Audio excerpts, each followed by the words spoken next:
길고 짧은 길 내 힘으로 걸어온 줄 알았는데 여기까지 온 것도 주가 동행함이라 주님 나와 동행하심이라.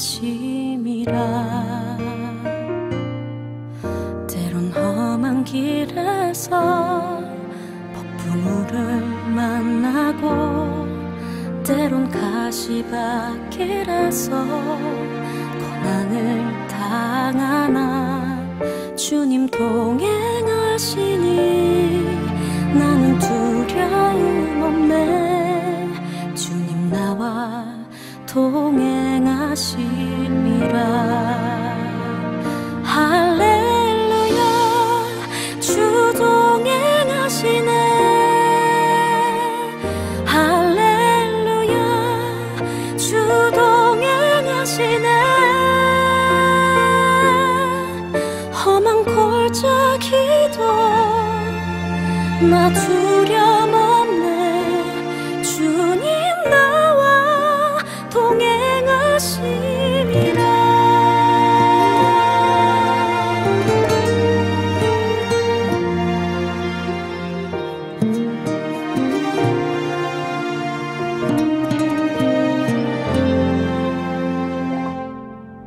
때론 험한 길에서 폭풍우를 만나고 때론 가시밭길에서 고난을 당하나 주님 동행하시니 나는 두려움 없네. 주님 나와 동행하심이라. 할렐루야 주 동행하시네. 할렐루야 주 동행하시네. 그 나라 갈 때까지 나를 붙드시네. 주님 나와 동행하심이라. 주 너를 지키리. 아무 때나 어디서나 주 너를 지키리. 늘 지켜주시리.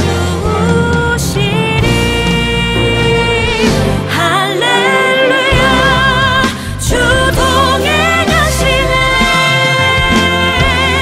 할렐루야 주 동행하시네. 그 나라 갈 때까지 나를 붙드시네. 주님 나와 동행하심이라.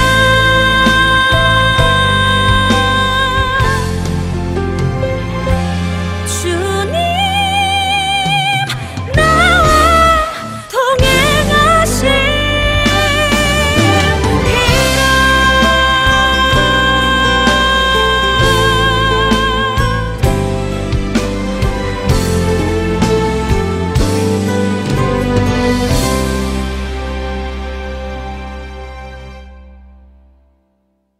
할렐루야!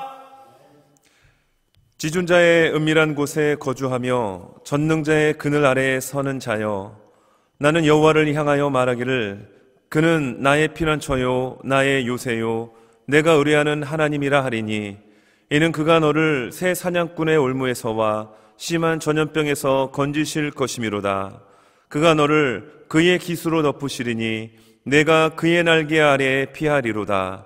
그의 진실함은 방패와 손 방패가 되시나니 너는 밤에 찾아오는 공포와 낮에 날아드는 화살과 어두울 때 퍼지는 전염병과 밝을 때 닥쳐오는 재앙을 두려워하지 아니하리로다. 아멘. 이 시간에 우리 아무것도 두려워 말라라는 찬양으로 우리 하나님 앞에 찬양하며 나가도록 하겠습니다.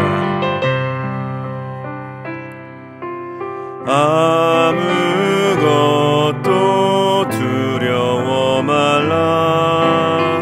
주 나의 하나님이 지켜주시네. 놀라지 마라. 겁내지 마라. 주님 나를 지켜주시네. 아무것도 두려워 말라. 아무것도 두려워 말라. 주 나의 하나님이 지켜주시네. 놀라지 마라. 겁내지 마라. 주님 나를 지켜주시네. 아멘.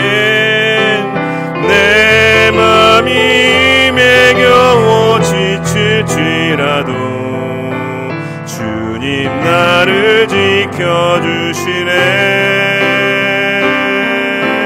세상에 험한 풍파 몰아칠 때도 주님 나를 지켜주시네.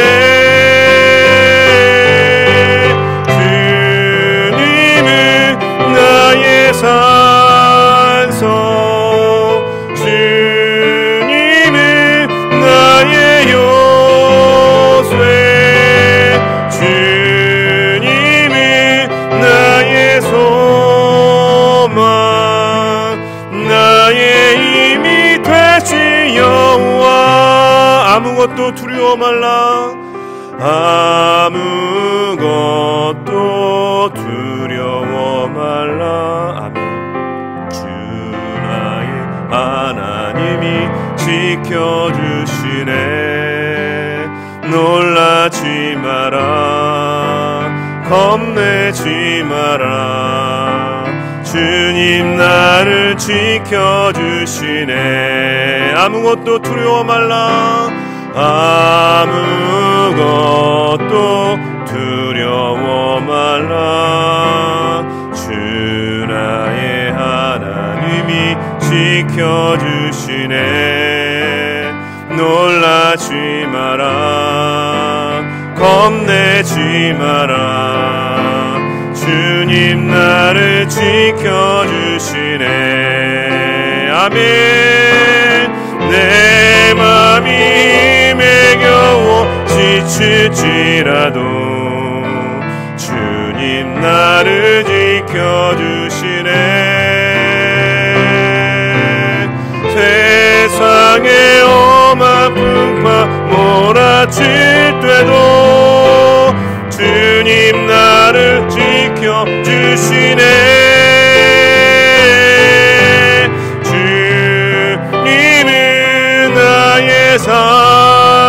산성 주님은 나의 요새. 주님은 나의 소망. 나의 힘이 되시 여호와. 주님은 나의 산성. 주님은 나의 산성. 주님은 나의 요새. 주님은 나의 소망. 나의 힘이 되시 여호와. 주님은 나의 산성. 주님은 나의 산성.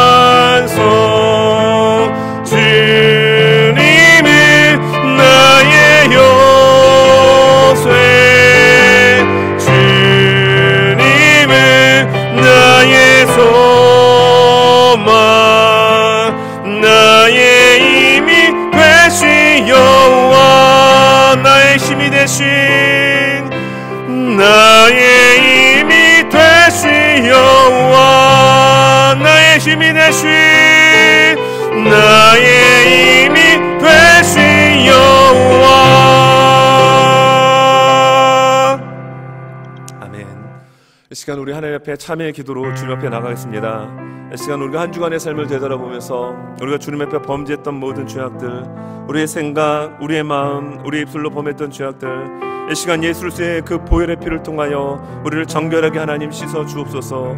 그리하여 이 시간 드려지는 우리의 예배가 하나님만이 받으실 수 있는 거룩한 예배가 되게 도와주옵소서. 위에서 기도하고 코로나19 바이러스 사태가 하루빨리 종식되고 모든 성도분들이 믿음과 지혜로 이 일들을 잘 극복하고 또한 육신적으로도 강건할 수 있도록, 건강할 수 있도록 하나님 지켜보여달라고, 또한 주님의 몸된 교회를 하나님 지켜달라고 이 시간 우리 한번 소리내서 한번 주 앞에 기도하며 나갑니다. 살아계신 아버지 하나님 감사합니다. 오늘 이 시간 주 앞에 우리가 모든 가정에서 주님 앞에 무릎 꿇고 예배를 드립니다. 하나님 이 시간 우리 한 주간의 삶의 모든 죄악들을 이 시간 주님의 십자가 앞에 참여하며 자백하는 마음으로 회개하며 주님 앞에 고합니다. 우리의 생각, 우리의 마음과 우리의 생활 가운데 드러났던 모든 범죄함의 모습들을 하나님 가지고는 주 앞에 예배드릴 수 없사오니 우리의 모든 죄악들을 주의 보혈의 피를 통하여 정결케 씻어주시고 우리의 마음과 전심을 다하여 주 앞에 드려주는 거룩한 예배가 되게 도와주시옵소서.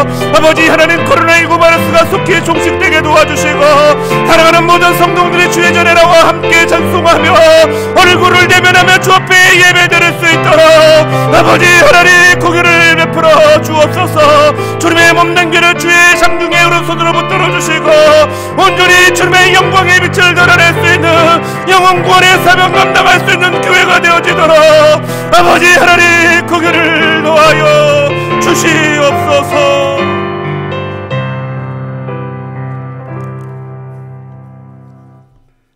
만복의 근원이 되시고 우리 인간들의 생사화복을 홀로 주장하시는 전능하신 하나님 아버지, 하나님 아버지의 그 크신 은혜와 사랑을 이 시간에도 먼저 아버지 앞에 감사를 드립니다. 지난 성일유 여길 동안도 정말 험하고 답답한 이 세상을 살 때에 하나님 아버지께서 저희들을 늘 지키시고 보호하여 주셨음에 진실로 감사를 드립니다. 사랑하시는 하나님 아버지, 먼저 코로나19이라는 무서운 전염병으로 인하여 고통당하는 전 세계의 인구들과 이 나라 이 땅을 구원하여 주시고 고쳐 주시옵소서.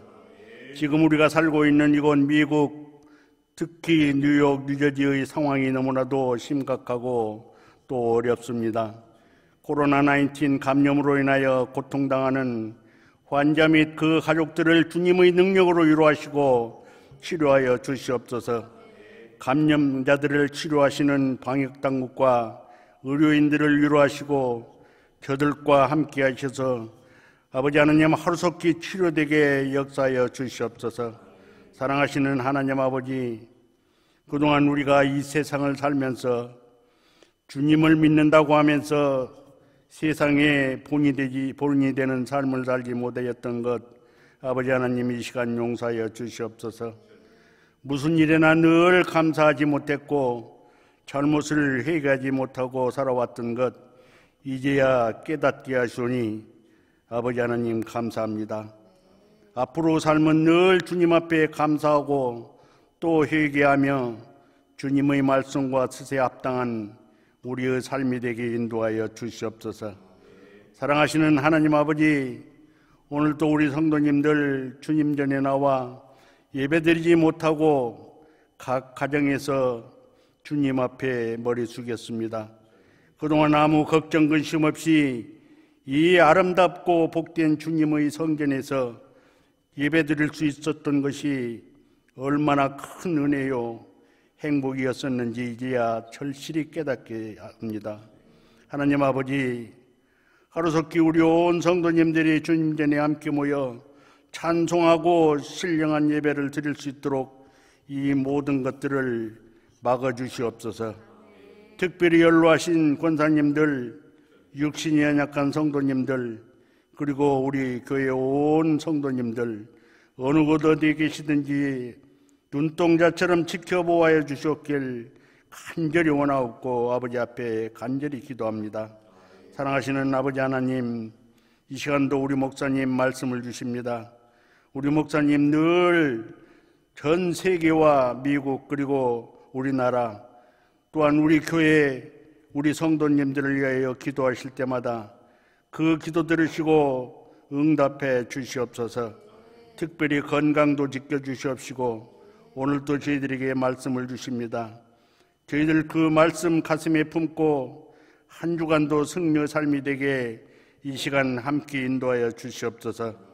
사랑하신 우리 원로 목사님 또한 사모님 건강 지켜주시옵시며 늘 동행하여 주시옵소서. 항상 우리와 함께 하시고 우리를 늘 지켜주시는 예수님의 이름으로 감사하며 간절히 기도하옵나이다.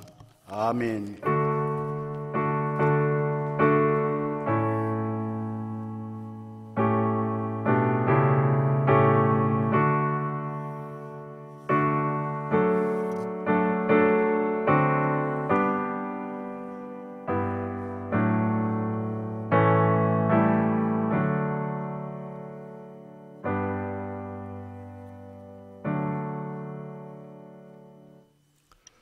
네, 교회 소식 알려드리겠습니다. 지금 가정에서 예배 드리신 분들은 앞에 그 스크린에서 교회 소식이 함께 이렇게 나올 것입니다.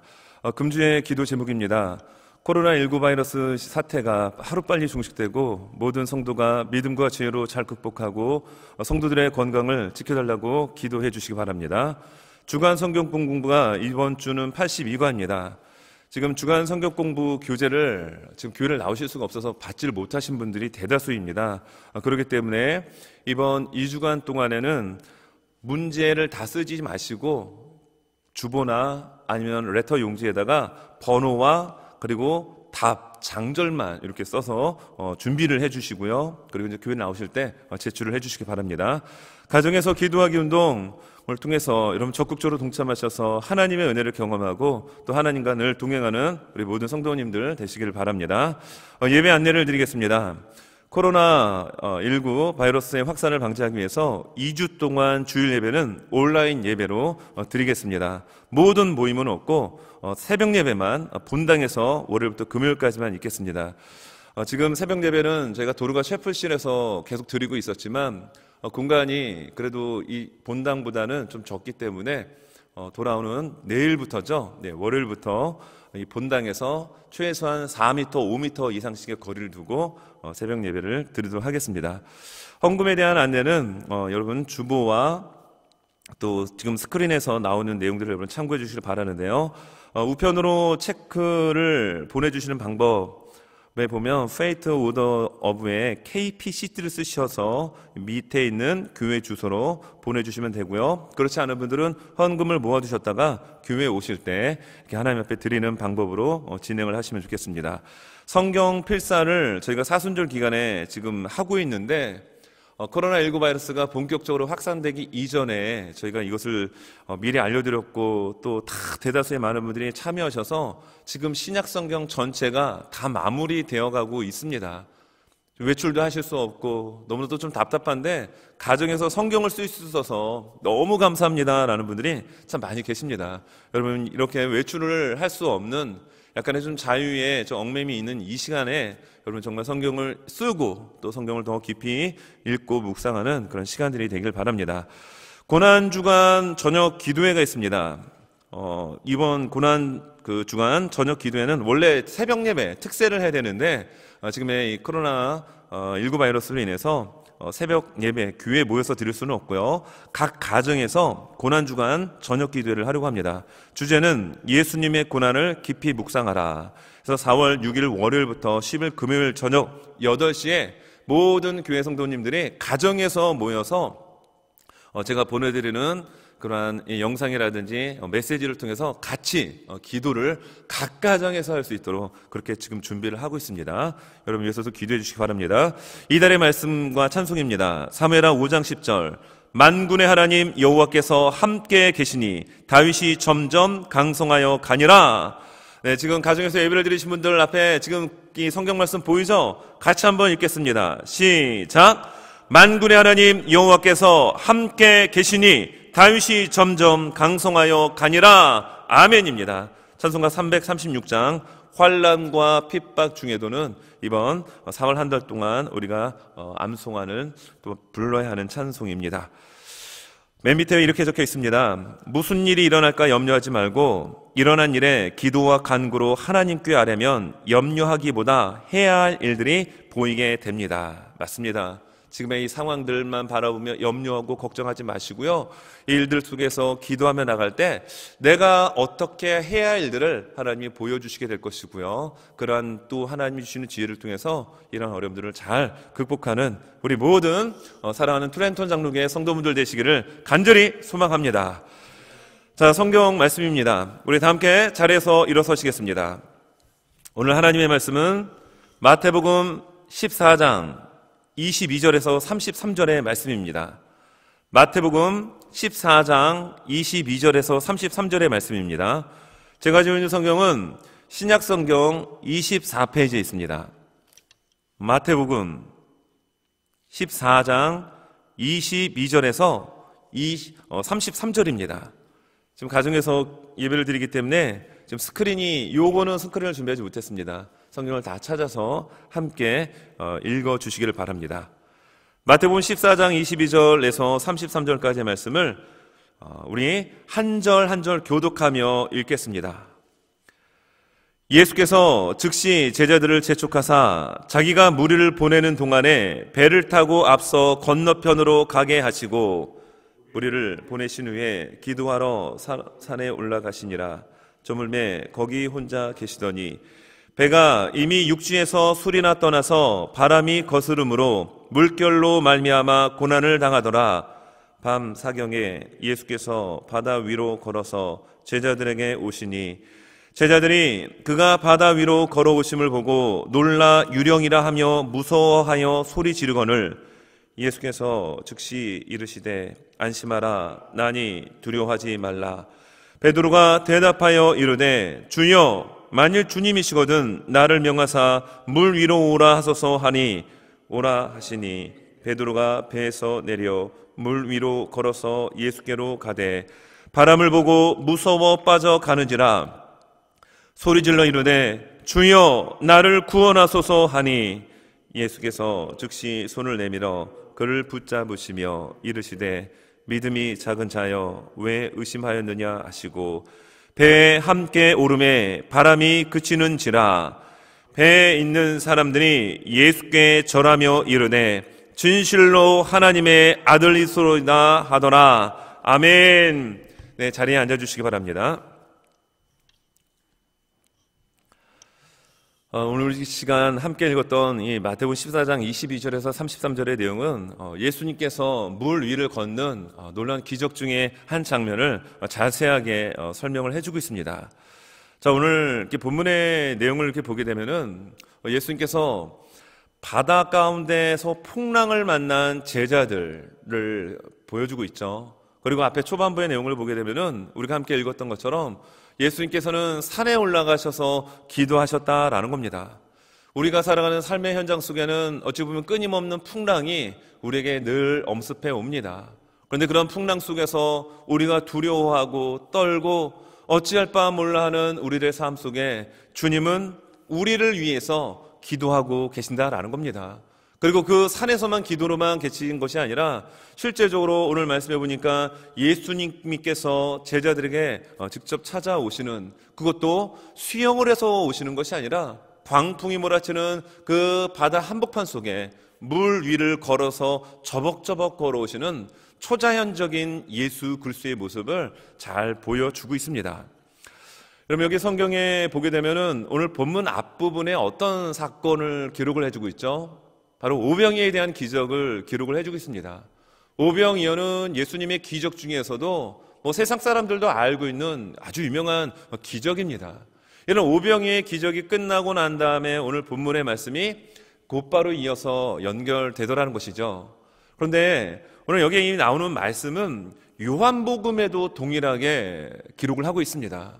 여러분, 요한복음은 예수님의 기적을 많이 기록하지 않아요. 예수님의 표적이라고 이야기하죠. 그래서 7가지의 표적만을 요한복음에서 기록을 해주고 있습니다. 그런데 그 7가지의 표적 중에 오늘 본문과 본문 바로 앞에 있었던 오병이어의 기적을 이어서 6장에서 소개하고 있는 것입니다. 그만큼 요한이 볼 때도 오늘 이 무리를 걷는 장면, 그리고 본문 앞에 나왔던 오병이의 기적은 매우 중요하기 때문이라는 거예요. 오늘 본문이 소개되고 있는 이 무대는 갈릴리 호수였습니다. 또 혹은 갈릴리 바다라고 이야기합니다. 왜 그 바다라고 하느냐라고 한다면 이 동서의 길이가 한 21km 정도 된다고 합니다. 그리고 이 폭이 있죠. 예, 폭은 한 12km 정도, 그리고 수심은 한 46m에서 한 50m 정도 되는 굉장히 큰, 그런데 왜 바다라고 이야기를 하고 오늘 본문에도 보니까 제자들이 큰 이런 파도와 광풍과 싸우고 있느냐라고 하면은 이 지형적 위치가 좀 이 해안 그러니까 지형보다도 한 200m 밑에 쪽에 위치하고 있다라고 합니다. 그리고 한 저 북쪽으로는 2000m가 넘는 헐몬산에서 차가운 공기가 불어오고 밑에 쪽에 이 따뜻한 공기가 만나서 급한 바람을 일으켜가지고 보통 한 1.5m에서 2m의 파도가, 그것도 갑자기 일어나는 곳이 갈릴리 호수 혹은 갈릴리 바다라고 하는 것입니다. 그래서 오늘 제자들이 이렇게 큰 광풍 앞에서 정말로 두려워 떨고 있는 가운데 예수님이 무리를 걸어오셔서 그러한 베드로가 물에 빠졌을 때 건져주셨고, 그리고 그 예수님이 배 위에 올랐을 때 그들에게 있어서 가장 두려웠던 이 풍랑이, 바다가 잠잠하여졌다라고 오늘 성경 후반부에선 기록을 하고 있는 겁니다. 그래서 여러분, 풍랑을 만난 제자들에게 어떤 일들이 일어났는가 오늘 본문을 보면 자세하게 기록되어 있죠. 자, 그렇다면 여러분, 코로나19를 만난 지금의 우리들에게는 오늘 이 본문의 말씀이 어떻게 우리가 적용되어야 되고, 이 광풍을 만났을 때 제자들에게 어떤 일이 일어나는지를 오늘 성경을 기록하고 있다라면, 이 코로나 바이러스로 인한 우리들에게 과연 이 본문은 어떻게 우리에게 말씀하고 있느냐라는 이러한 관점에서 오늘 말씀을 좀 전하려고 합니다. 첫째는, 여러분, 예수님은 고난 속에 있는 우리에게 찾아오십니다. 여러분 믿습니까? 예수님은 우리가 고난 중에 있을 때 우리에게 찾아오십니다. 자, 오늘 말씀 보면 24절과 25절의 말씀입니다. 자, 24절과 25절 제가 읽어드리겠습니다. 배가 이미 육지에서 술이나 떠나서 바람이 거스름으로 물결로 말미암아 고난을 당하더라. 밤 사경에 예수께서 바다 위로 걸어서 제자들에게 오시니. 여러분, 오늘 지금 풍랑을 만난 제자들의 상황을 아주 비교적 자세하게 묘사를 해주고 있습니다. 자, 24절에서 어떻게 얘기하죠? 이미 배가 육지에서 술이나 떨어졌다라고 하는데 요한복음에서는 10여리가 떨어졌다라고 기록을 해주고 있습니다. 그리고 바람이 거스른다라고 얘기합니다. 물결로 말미암아 고난을 당한다라고 하면서 고난이라는 단어가 나오고 있어요. 여러분, 여기 보면은 고난, 물결, 바람이 거스르는 거 분위기가 어떤지 우리가 짐작을 할 수 있습니다. 더더군다나 25절의 말씀은 밤 사경이라고 설명을 합니다. 여러분, 밤 사경은 새벽 3시부터 6시까지의 시간을 사경으로 이야기를 하는 겁니다. 여러분, 얼마나 깜깜한 시간인가요? 여러분, 더더군다나 그 깜깜한 시간에 그냥 이런 우리가 일반적인 생활을 하는 땅에 있어도 두려울 텐데, 여러분, 겁신할 텐데, 여러분, 파도가 몰아치는, 그래서 그 거친 풍랑과 싸우고 있는 제자들에게 있어서 그 밤 사경은 무시무시한 공포 그 자체였을 것입니다. 여러분, 지금 뭐 사상 초유의 사태라고 하면서 코로나19에 대한 이러한 것들이 굉장히 확산이 급속도로 번져나가고 있습니다. 많은 사람들이 두려워합니다. 저는 미국 분들은 마스크 안 쓰는 줄 알았는데 미국 분들도 마스크를 쓰시더라고요. 저도 마켓을 한번 가봤는데 거기에 미국 분들이 이 마스크를 쓰고 있는 걸 보면서 야, 지금의 이 사태가 굉장히 심각하고 심지어 이 미국 사람들에게도 공포로 다가오고 있구나라는 것을 느낄 수 있었습니다. 여러분, 밤 사경이라는 시간은 말 그대로 공포스러운 시간입니다. 아무것도 없고 오직 어둠만이 존재하는 그 한복판 가운데 여러분, 파도가 몰아쳤으니 얼마나 제자들이 느끼는 이 심리적 두려움이 얼마나 컸을까요? 그리고 또 25절은 이렇게 소개합니다. 그러한 상황 가운데 예수께서 바다 위로 걸어서 제자들에게 오시니. 여러분, 제가 설교를 시작을 하면서 제자들은 바다 한가운데서 풍랑을 만났다라고 얘기했고, 예수님은 오늘 설교의 초반부를 보게 되면은 본문의 초반부에 어떻게 소개하고 있죠? 예수님은 산에 가셔서 기도하셨다라고 합니다. 그런데 예수님은 제자들을 물론 위해서 기도했을 것입니다. 여러 가지 사역을 위해서 기도했을 겁니다. 그런데 계속해서 산에서만 기도한 것이 아니라 오늘 고난 속에 있었던, 고통 속에 있었던 제자들에게 물 위를 걸어서 제자들을 향하여 걸어오고 계셨다라고 성경은 여러분 말씀하고 있는 것입니다. 여러분, 이것이 우리에게 은혜가 됩니다. 여러분, 코로나19 바이러스 때문에 2주 동안 지금 자가격리가 되고 외출도 할 수 없는 너무나도 갑갑한 그런 삶의 모습이 지금 우리네의 모습입니다. 그런데 여러분, 이러한 삶의 불편함뿐만 아니라 여러분, 치명적인 치사율을 자랑하지는 않지만, 치명적인 그런 치사율이 있지는 않지만, 여러분, 많은 사람들이 확진되다 보니까 얼마나 많은 사람들이 두려워하나요? 여러분, 우리의 이러한 상황 속에 풍랑 가운데 예수님이 물 위를 걸어오신 것처럼 여러분, 이러한 코로나19 바이러스로 인하여 고통받고 있는 우리 모든 사랑하는 성도들의, 사랑하는 모든 성도님의 가정 속에도 예수님 친히 걸어가시고 함께하고 계심을 우리는 믿습니다. 뿐만이 아니에요. 오늘 말씀의 31절을 한번 볼까요? 이렇게 말씀합니다. 예수께서 즉시 손을 내밀어 그를 붙잡으시며 이르시되 믿음이 작은 자야 왜 의심하였느냐 하시고 라는 말씀이 나옵니다. 여러분, 베드로가 예수님의 이제 오라라는 음성을 듣고 물 위로 이제 내렸습니다. 배에서 내렸어요. 그리고 물 위를 걷기 시작합니다. 아마 본인도 놀랬겠죠. 그런데 의심을 했던지 갑자기 물속으로 가라앉으면서 살려달라고 외칩니다. 나를 구원해달라고. 그때 오늘 32절의 말씀은 뭐라고 우리에게 말씀합니까? 예수께서 즉시, 여러분, 저는 이 부분에 상당한 은혜가 됩니다. 우리가 고난 속에 있을 때 예수님은 즉시 손을 내밀어 우리를 붙잡아 주시고 우리를 건져내 주시는 하나님이심을, 예수님이심을, 성령님이심을 우리는 믿습니다. 오늘 예수님이 어떻게 하십니까? 즉시예요. 조금도 지체하지 아니하시고 즉시 곧바로 행동으로 예수님 옮기고 계신다는 겁니다. 여러분, 물속에 빠져본 경험이 있는 분들은 아실 거예요. 눈에 보이는 게 없어요. 저 또한 마찬가지로 물속에 한번 빠져서 죽을 뻔했던 경험이 있었습니다. 여러분, 정말 눈에 보이는 게 없어요. 그래서 물에 빠진 사람은요, 함부로 들어가서 건져주려고 했다가는 같이 빠져 죽을 가능성이 많다고 합니다. 왜냐하면 죽어가는 상황 가운데서 나오는 그 초월적인 힘이 상대를 잡고 물속으로 같이 들어갈 가능성이 매우 높다라고 합니다. 그래서 보통 어떻게 얘기하죠? 물속에 빠진 사람 같은 경우는 보통 최소한 3번 정도 물속에 빠졌다가 들어왔다 나왔다 하는 거를 반복한 다음에 힘이 빠진 다음에 가서 머리채를 잡든지 아니면 목을 잡다든지 팔을 잡다든지 해가지고 끌고 나와야 된다라고 이야기를 합니다. 그럼 예수님 어떻게 하셨습니까? 오늘 말씀 속에서 예수님이 물 위에서 딱 팔짱 끼고 서서 보시면서 어휴, 이 믿음이 작은 것, 베드로 너 그래가지고 수제자의 자격이 있겠어? 라고 예수님 말씀하지 않습니다. 그리고 야, 너 물속에 아직 2번 더 들어갔다 와야 돼 하면서 베드로의 이 머리를 물속에다 막 쳐박고 꺼냈다가 2번, 3번 하시고 난 다음에 건져내시지도 않았다라는 거예요. 예수님 어떻게 하셨죠? 나를 구원하여 주소서라고 하는 그 외침 가운데, 두려움과 공포 가운데 있었던 베드로를 즉시 예수님은 손을 내밀어서 건져 주셨다는 겁니다. 여러분, 고난 속에 있는 우리들의 모습, 어찌 보면 직장을 잃어버리고 삶에 많은 어려움들이 있는 우리의 가정 속에, 우리의 삶의 현장 가운데 주님은 수수방관하지 아니하시고요, 즉시 손을 내밀어 즉시 우리에게 다가오셔서 우리를 건져주시고 그 고난 가운데서 우리의 아픔을 이겨낼 수 있도록 우리를 도와주시는 분이심을 우리는 믿습니다. 말씀을 보면서 31절에 손을 내밀어 그를 붙잡으시며 라는 말씀을 좀 묵상을 하면서 저는 그 절벽에서 예수님께서 그 낭떠러지로 떨어지려고 하는 양 한 마리를 잡으려고 손을 내미는 그 그림이 생각이 나더라고요. 지금 보이시죠? 그림. 바로 이 모습이었습니다.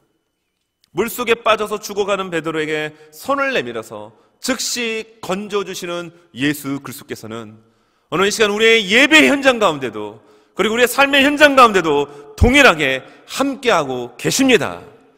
이런 구약 성경에 보면 다니엘의 3명의 친구가 나오죠. 다니엘의 3명의 친구들은 참 믿음이 좋은 친구들이었습니다.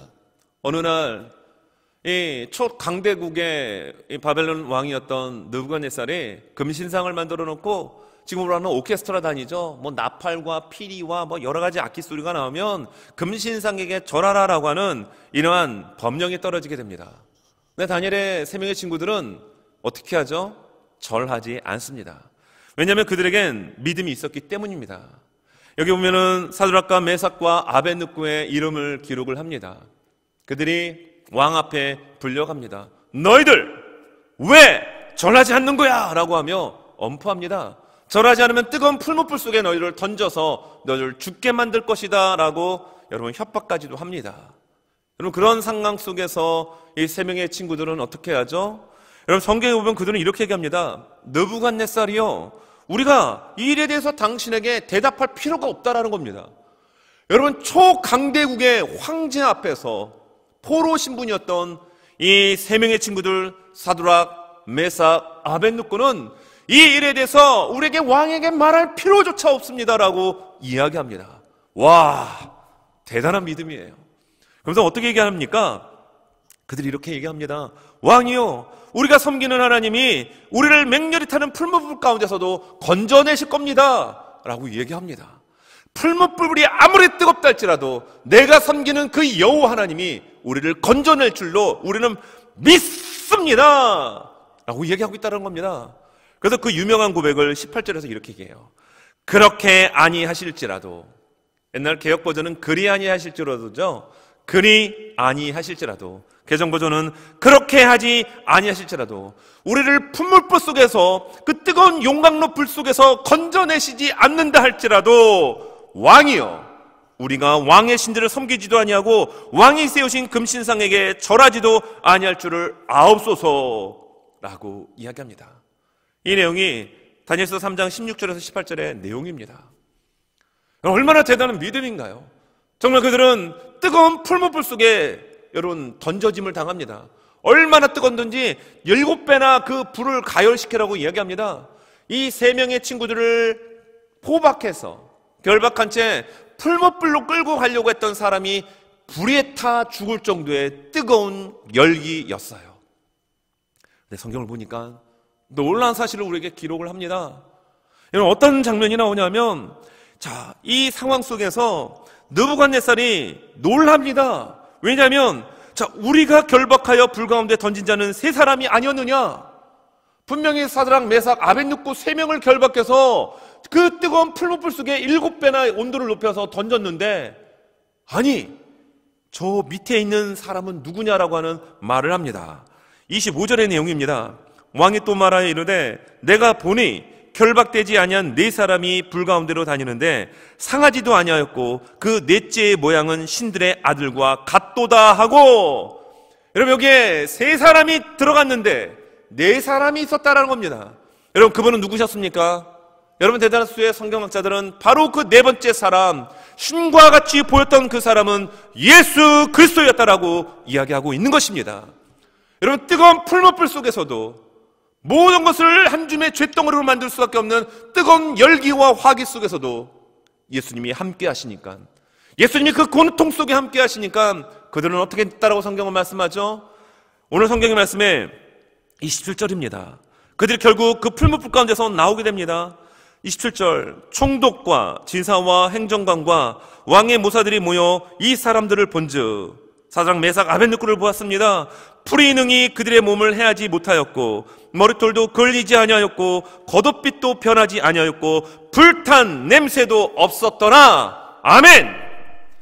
여러분 풀무불 속에 들어갔던 사람의 모습이요 이렇다라는 겁니다. 심지어 어떻다라고요?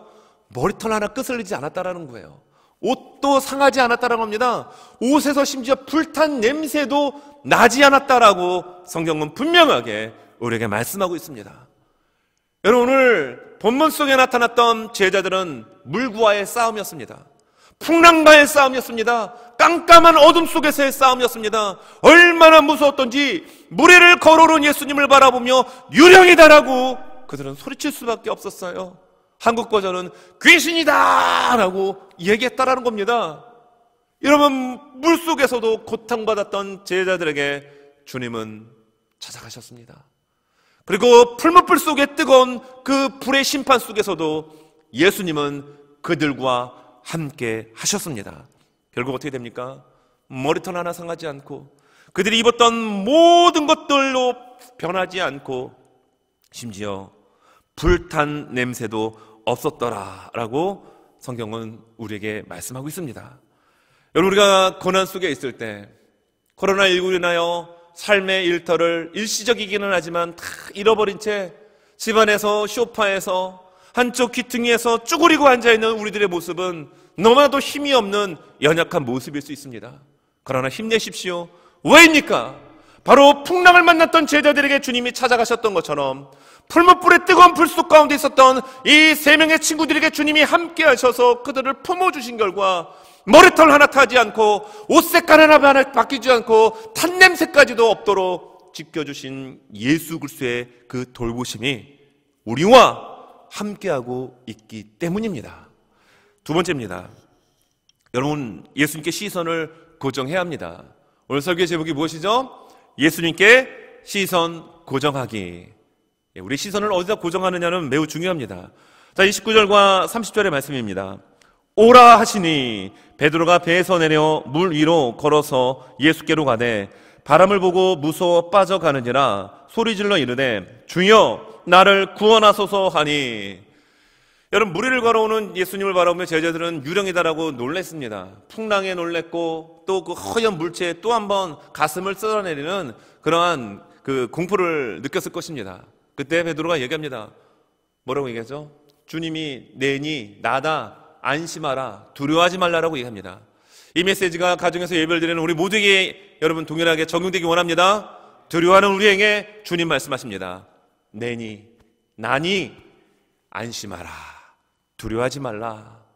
여러분, 그리고 주님이 이렇게 딱 말하니까 베드로가 뭐라고 하죠? 만일 주님이시거든 나를 명하여 물 위를 걸어오라 명령하십시오. 참 엉뚱한 생각의 발상이었습니다. 생각이었어요. 그러니까 예수님이 뭐라고 하죠?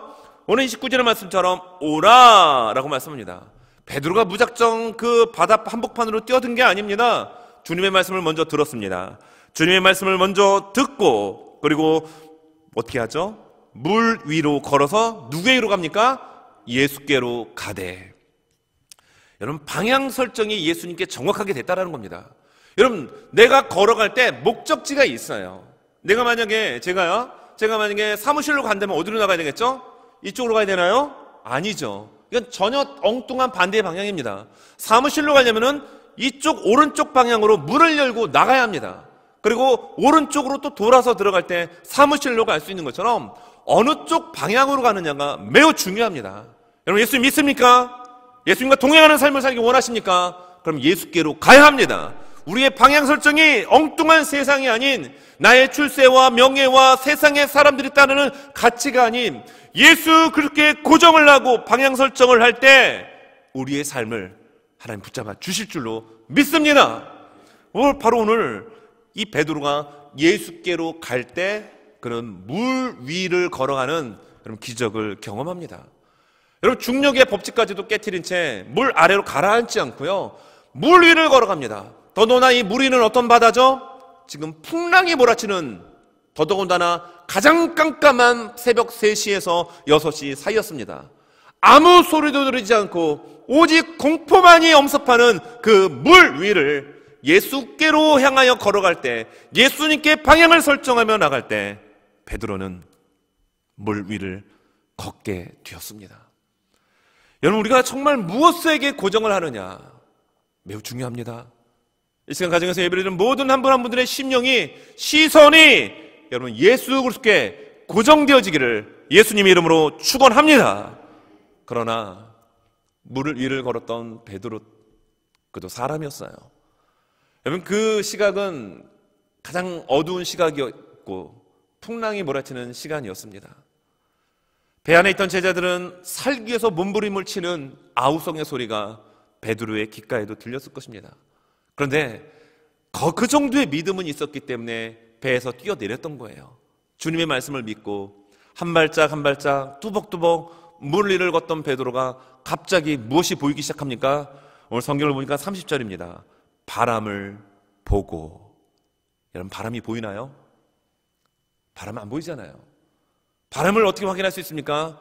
흔들리는 나뭇가지를 통해서, 흔들리는 무언가의 물체를 통해서, 아니면 아무것도 없다고 한다면 먼지가 일어나면 아, 바람이 부는구나, 우리는 이렇게 시각적으로 확인을 할 수가 있습니다. 그런데 베드로는 바람을 보고 물속에 빠져들기 시작합니다. 바람을 봤다는 얘기는요, 주변 환경을 바라봤다는 겁니다. 예수께로 고정되었던, 예수님께로 걸어갔던 그의 발걸음이 멈추고 주변에 바람을 보았다는 얘기는 파도가 보였다는 겁니다.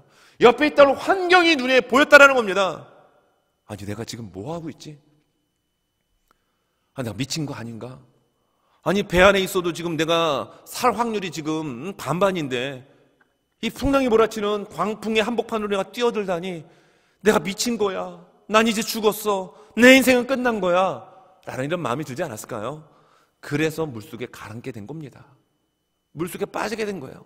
예수님을 바라봤던 잠시 전만 해도 예수께로 걸어갔던, 예수님께 시선이 고정되었던 베드로는 물 아래서 허우적거리는 인생이 아니라 물 위의 인생이었습니다.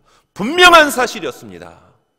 그러나 오늘 30절에 바람을 보고 또 그에게 닥쳐졌던 심리적 현상은 무엇입니까? 무서웠다라고 이야기합니다. 심리적 공포가 막 갑자기 엄습해 온 거예요. 그리고 어떻게 합니까? 물속에 빠져가고 있었다라는 겁니다. 그리고 소리를 질러서 쉽게 말하면 사람 살려! 라고 외칠 수밖에 없게 되었다라고 말씀하고 있는 겁니다. 여러분, 베드로가 바람을 보지 않고 끝까지 예수님께로 걸어가며 예수님께 시선을 고정하였다라면 얼마나 좋았을까라는 이런 생각을 해보게 됩니다. 여러분, 히브리서 12장 2절에 보면 성경은 우리에게 이렇게 명령합니다. 믿음의 주여 또 온전케 하시는 예수를 바라보자. 믿음의 주여 또한 우리를 온전케 하시는 이인 누구를 바라봐야 합니까? 예수를 바라보는 저와 우리 모두가 되어지기를 예수님의 이름으로 축원합니다. 여기 이 말씀 속에서 온전하다라는 단어가 여러분 우리의 가슴을 때립니다. 온전케, 온전하게 하시는 그 일, 우리를 온전하게 만드시는 그분, 바로 예수님이죠. 그래서 그분에게 우리가 시선을 여러분 고정해야 합니다. 예전에 TV 프로그램 같은 거 이렇게 볼 때 재밌는 프로그램 같은 경우는 그 사회를 보는 분들이 그런 얘기 하죠. 채널 고정이라는 표현을 많이 씁니다. 다른 채널 가지 말고 우리 채널 끝까지 사수하십시오. 채널 딴 데 가지 마시고 우리 이거 잘 보십시오라고 하는 의미에서 채널 고정이라는 표현을 씁니다. 우리가 진정 예수님을 믿는 믿음의 제자로 한다면 여러분 우리 시선은 어디에 고정해야 될까요? 오직 예수 그리스도께만 시선을 고정할 때 우리의 삶이 온전하게 된다라고 성경은 끊임없이 우리에게 그 부분을 강조하고 있습니다. 여러분 오늘 성경에 보면 풍랑을 만난 제자들과 예수님의 에피소드를 기록을 하고 있죠. 그래서 성경을 보게 되면 특별히 공관복음을 보게 되면 이 장면을 아주 좀 재밌게 묘사하고 있습니다. 배와 예수님과의 관계 그리고 제자들의 관계를 놓고 볼 때 이 예수님께서 이 배와 제자들과 밀접하게 그 만남이 있었던 장면이 누가복음 5장에 나와요. 그때 베드로가 깊은 곳에 그물 던져가지고 그물이 찢어질 정도로 물고기 잡는 장면 나오죠. 성경 보니까 이게 예수님과 배와 제자들과의 첫 만남이었습니다. 누가복음 5장 3절에 보면 그때 예수님은 배에 앉아 계셨습니다. 그리고 무리를 가르치셨습니다. 배 중간에 앉으셔서 제자들과 주변의 많은 사람들에게 쉽게 말하면 설교하셨다라는 거예요. 이게 첫 번째 모습입니다. 두 번째는 마가복음 4장 38절에 이제 똑같이 배를 타고 이동하는 중에 예수님이 너무 피곤하셔서 고물이라고 표현하는데 이건 배의 끝자락입니다. 중앙도 아니고 배 끝자락에서 예수님 피곤하셔서 코를 드렁드렁 거셨는지는 모르지만 그 풍랑 속에서도 예수님 깨어나지 않고 주무실 정도로 깊은 잠에 빠지셨어요. 이게 두 번째 모습입니다. 여러분 세 번째는 바로 우리가 읽었던 본문의 내용입니다. 자 그러면 첫 번째 누가복음 5장에 나타났던 장면은 초기죠. 그리고 마가복음 4장에 나왔던 또 이거는 마태복음 8장에서도 기록을 해주고 있어요. 두 번째 나타났던 예수님과 배의 관계 모습. 세 번째 오늘 풍랑 가운데서 이 두려움 가운데 있는 제자들에게 물 위를 걸어오시는 예수님께서 배 가운데 걸어오시는 이 장면을 잘 소개하고 있습니다. 여러분 이것은 어떤 것을 우리에게 보여주고 있습니까? 워런 위어스비 목사님은 이 부분을 가지고 이렇게 말씀하십니다. 시간이 지날수록 어떤 상황 속에서도 예수님만 믿는 믿음이 자라기를 원하신다라는 거예요. 시간이 지납니다. 예수를 믿은 지 1년 됐고 10년이 되었고 20년이 되었습니다. 어떤 상황을 만나든지 간에 여러분 그 세월 속에서 우리의 믿음 또한 자라나기를 예수님은 원하신다라는 겁니다. 여러분 처음에 예수님 만났을 때는 배 한복판에 계셨죠. 두 번째는 어디였죠? 배 끝자락이었습니다. 세 번째는요, 배 아예 계시지도 않고 저 멀리서 배 쪽을 향하여 걸어오고 계시는 예수님을 소개합니다. 무엇을 의미하는 걸까요?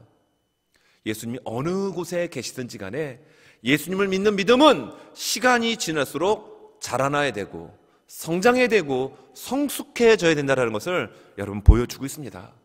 여러분 가정에서 예배를 드리는 모든 한 분 한 분들의 믿음이 10년 믿었네, 20년 믿었네, 나는 모태신앙이네, 시간의 자랑, 길이를 자랑하는 것이 아니라 오늘 내가 예수님을 어떻게 믿고 그 믿음을 가지고 어떤 삶을 살아가는지에 대한 이 무게중심을 자랑할 수 있는 우리 모두가 되어지기를 예수님의 이름으로 축원합니다. 여러분 온전해진다는 것은 바로 이런 의미인 거예요. 처음에 시작했던 믿음 연약합니다. 그러나 중간 정도 예수님이 배 끝에서 주무신다 할지라도 풍랑이 몰아쳐도 예수님 이 배에 계시니까 우린 안전해라고 하는 이 믿음 갖기를 원하셨던 거예요. 그리고 오늘 본문의 세 번째 이 사건, 비록 예수님이 이 자리에 계시지는 않지만, 이 배에 계시지는 않지만 예수님은 우리를 지켜보고 계신다라는 믿음을 가지고 그 풍랑을 헤쳐나가기를 아마도 예수님은 원하셨을 것입니다. 아니요, 이건 아마다라고 하는 표현이 아니라 맞습니다. 예수님은 제자들의 믿음을 확인받기를 원하신 거예요. 다시 말하면 그들의 믿음을 테스트하신 것입니다. 오늘 본문은 어떻게 시작을 하죠? 22절을 한번 보십시오. 22절을 보면 예수께서 즉시 제자들을 재촉하사라는 단어가 나옵니다. 자기가 무리를 보내는 동안에 배를 타고 앞서 건너편으로 가게 하시고, 여러분 오늘 본문의 앞부분에서는 어떤 기적이 나왔다라고 말씀드렸죠? 오병이어의 기적입니다. 여러분 이 오병이어의 기적은 제자들로 하여금 정말 가슴 설레게 만드는 그런 기적 중에 기적이었어요. 수많은 무리들이 환호합니다. 그리고 이 무리들이 건너편까지도 쫓아오게 되는 장면을 요한복음 6장에서는 자세하게 설명을 해줍니다. 얼마나 제자들이 흥분됐겠어요. 얼마나 기분이 좋았겠습니까? 우리 예수님 따르길 정말 잘했어.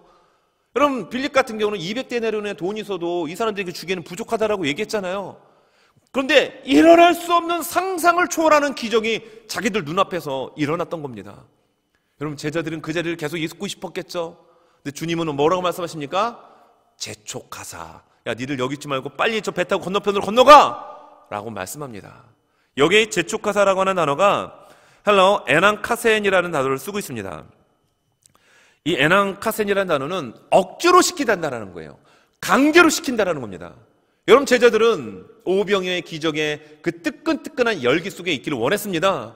근데 예수님은 이 제자들을 어떻게 하셨다고요? 강제적으로 억지로 에난카센 바다 한복판가도로 몰아넣으셨다라는 겁니다. 그리고 건너편으로 건너가라는 거예요. 그리고 오늘 시간을 보니까 아마 늦은 시간이었다라는 것을 우리가 유추해낼 수 있습니다. 여러분 배에 몸을 실어 건너편으로 노를 저어 건너가는 이 제자들의 마음에 어떤 마음이 들었을까요? 예수님께서 진짜 말도 안 되는 기적을 행하셨어. 진짜 이거 어떻게 이런 일들이 일어날 수 있는 거야? 베드로, 안드레, 너도 한번 이야기해봐. 아마 이야기에 꽃이 피었을 겁니다. 그런데 얼마 못 가가지고 갑자기 풍랑이 몰아치면서 그들을 집어삼키게 만들었다라는 겁니다. 여러분 그들은 어떤 마음을 품고 배를 지금 타고 건너편으로 갈까요? 예수님이 지금 억지로 에난카센 강제적으로 보내신 거 보니까 저기 건너가면 더 좋은 일이 있을 거야. 더 기쁜 일이 있을 거야. 우리 빨리 노져가지고 빨리 건너가자. 이런 마음이 있지 않았을까요?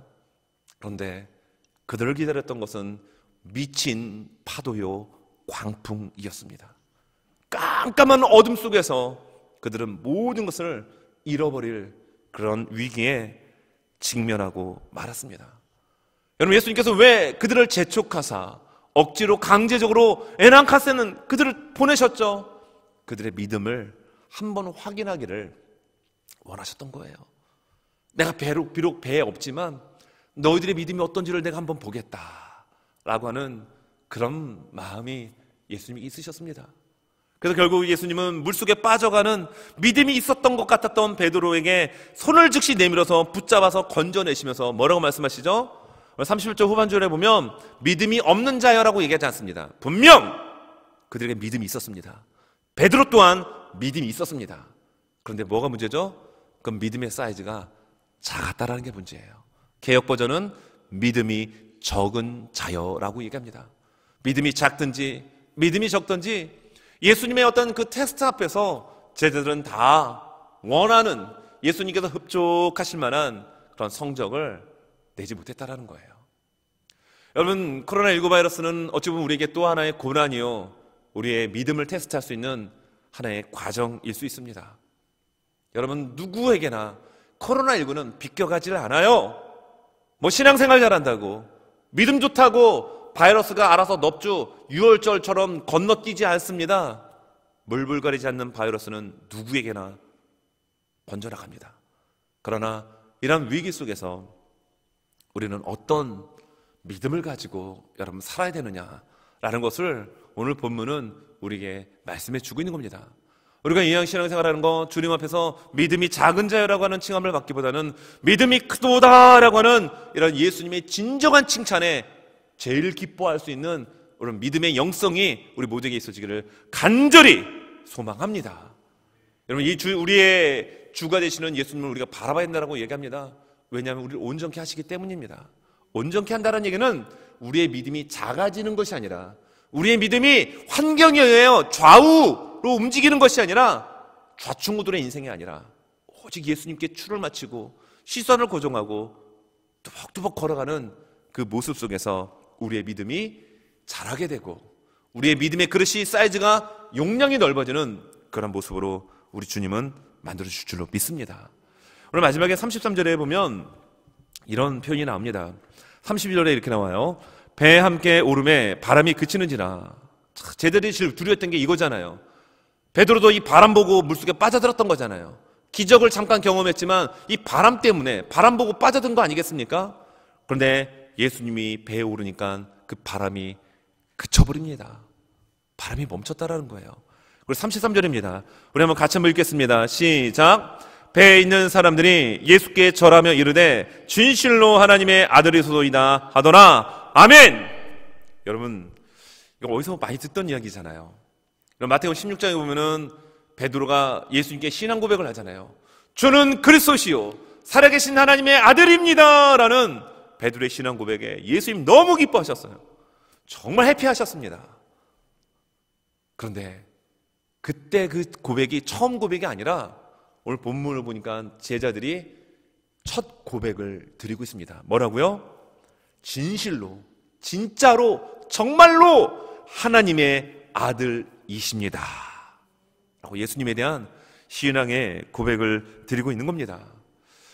여러분, 오늘 여기에 지금 누가복음의 5장에 나타났던, 그리고 마태복음 8장과 마가복음 4장에 나타났던 예수님 배 끝에서 주무시는 장면, 오늘 이 본문에서는 예수님이 배 안에 계시지 않고 멀리 떨어져 있었던 이 상황 속에서도 그래도 제자들에겐 믿음이 있었던 거예요.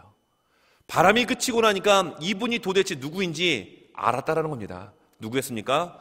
진실로 하나님의 아들이로소이다. 우리가 코로나19의 이 광풍, 이 위기, 이 고난 앞에서 우리가 점점 더욱더 믿음이 깊어지면서 정말로 하나님의 아들 예수 그리스도께만 우리의 시선이 고정되어지고 그 예수님만과 동행할 수 있는 우리의 모습이 되어지기를 간절히 소망합니다. 여러분, 여기 보면 지금 하나님의 아들이라고 고백하고 있잖아요. 그런데 두 번째 사건, 배와 예수님과 관계가 두 번째가 마가복음 4장에 나오죠. 또 마태복음의 8장에도 나옵니다. 자, 마가복음에 보면은 4장 41절 이렇게 나옵니다. 그들이 심히 두려워하여 서로 말하되, 이거는 어떤 배경이냐면요, 예수님과 배의 관계를 제가 세 개를 설명드렸죠. 두 번째에 나오는 겁니다. 오늘 본문 앞부분이에요. 자, 마가복음 4장 41절입니다. 심히 두려워하여 서로 말하되 그가 누구이기에 바람과 바다도 순종하는가 하더라. 그가 누구냐라는 겁니다. 아니, 우리가 지금 스스로 모시는 이분이 도대체 누구야? 라고 이야기하고 있는 겁니다. 근데 아직 그때까지는 하나님의 아들이라는 고백을 하지 못합니다. 더 나아가서 마태복음 8장 27절에 보면 이가 어떤 사람이기에 라고 표현하고 있어요. 그래도 그들은 하나님의 아들이라는 표현을 아직 하질 않아요. 근데 오늘 세 번째 이 본문 앞에서 비로소 예수님이 배에 타시자 바람이 멈추고 바다가 잔잔해지는 이 초자연적인 사건 앞에서 그들은 비로소 이런 고백을 합니다. 오병이의 기적 앞에서도 이런 고백을 하잖아요. 그런데 오늘 본문의 이 기적 앞에서 그들은 함께 목소리를 높여 고백합니다. 진실로 하나님의 아들이로소이다. 아멘. 지금의 이 어려움 속에서 정말 주님을 바라보면서 하나님의 아들 예수 그리스도를 의지하며 우리의 시선을 고정하며 우리가 나아가는 우리가 되어지기를 간절히 소망합니다.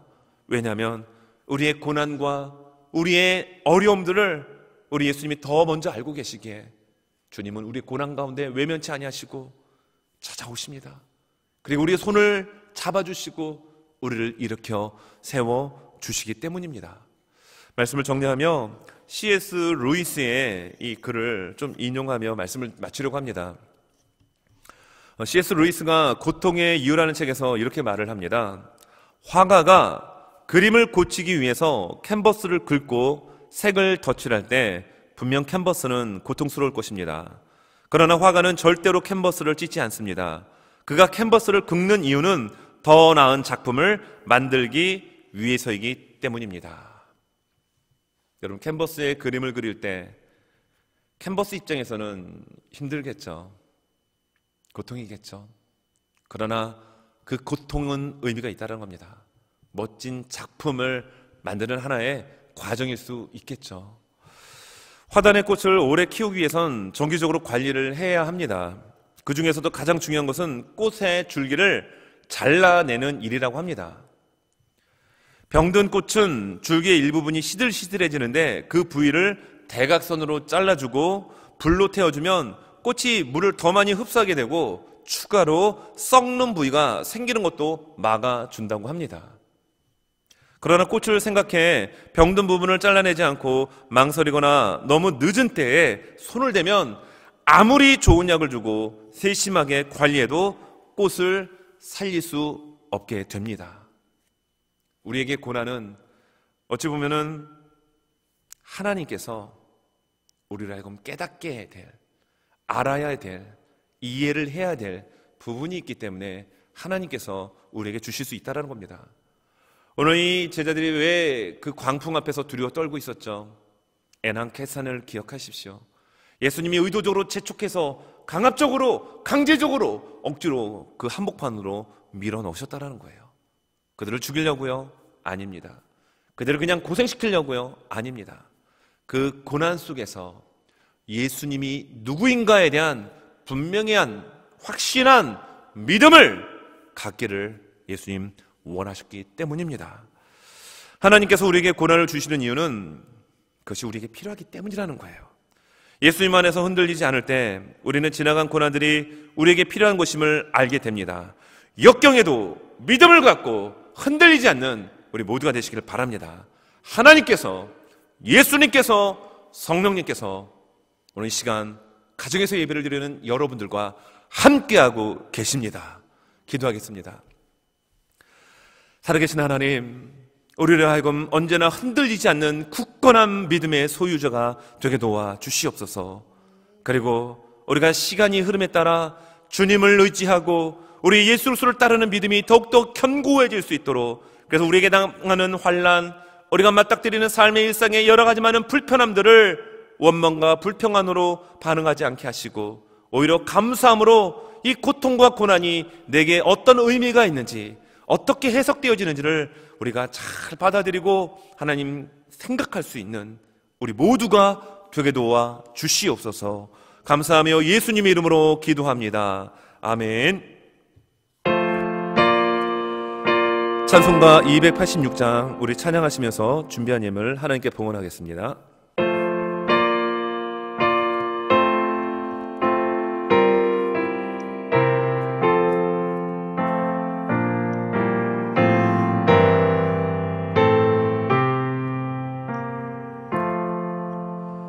주 예수님 내 맘에 오사 날 붙들어 주시고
고치소서. 주 예수님 내 맘에 오사 날 정결케 하시고 그 은혜를 내 맘에 채워 늘 충만케 하소서. 사랑의 주 사랑의 주 내 마음속에 찾아오사 내 모든 죄 사하시고 내 상한 맘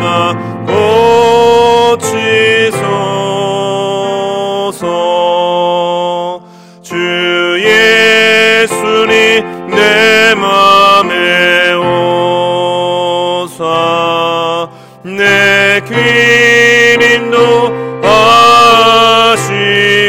인도하시고 성령을 내 맘에 채워 늘 충만케 하소서. 사랑의 주 사랑의 주 내 마음속에 찾아오사 내 모든 죄 사하시고 내 상한 맘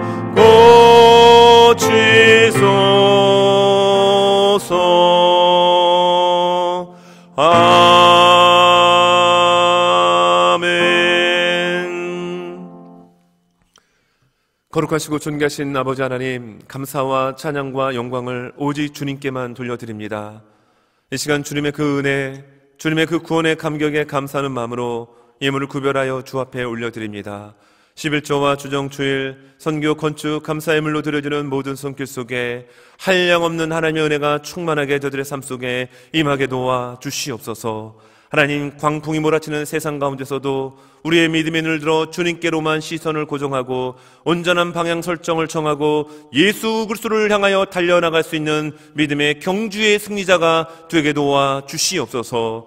하나님, 코로나19 바이러스로 인하여 여러 가지 많은 삶의 제약과 어려움 가운데 있는 살아가는 모든 성도분들의 삶과 가정과 직장과 사업장을 하나님의 능력의 오른손으로 든든히 붙잡아 주시옵소서.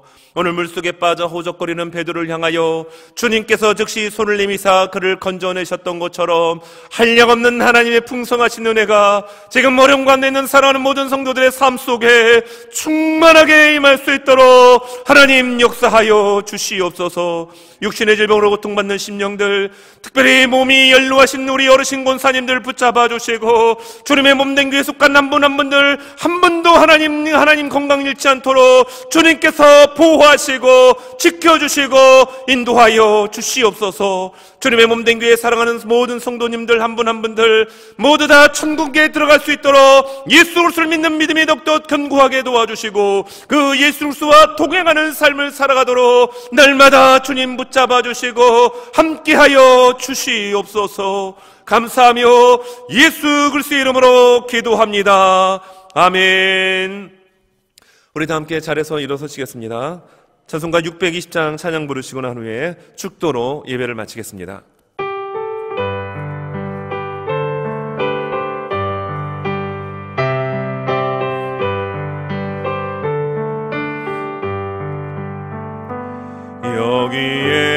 여기에 모인 우리 주의 은총 받은 자여라. 주께서 이 자리에 함께 계심을 아노라. 언제 언제나 주님만을 찬양하며 따라가리니 시험을 당할 때도 함께 계심을 믿노라. 이 믿음도 우그세라. 주가 지켜주신다. 어두운 밤에도 주의 밝은 빛 인도하여 주신다.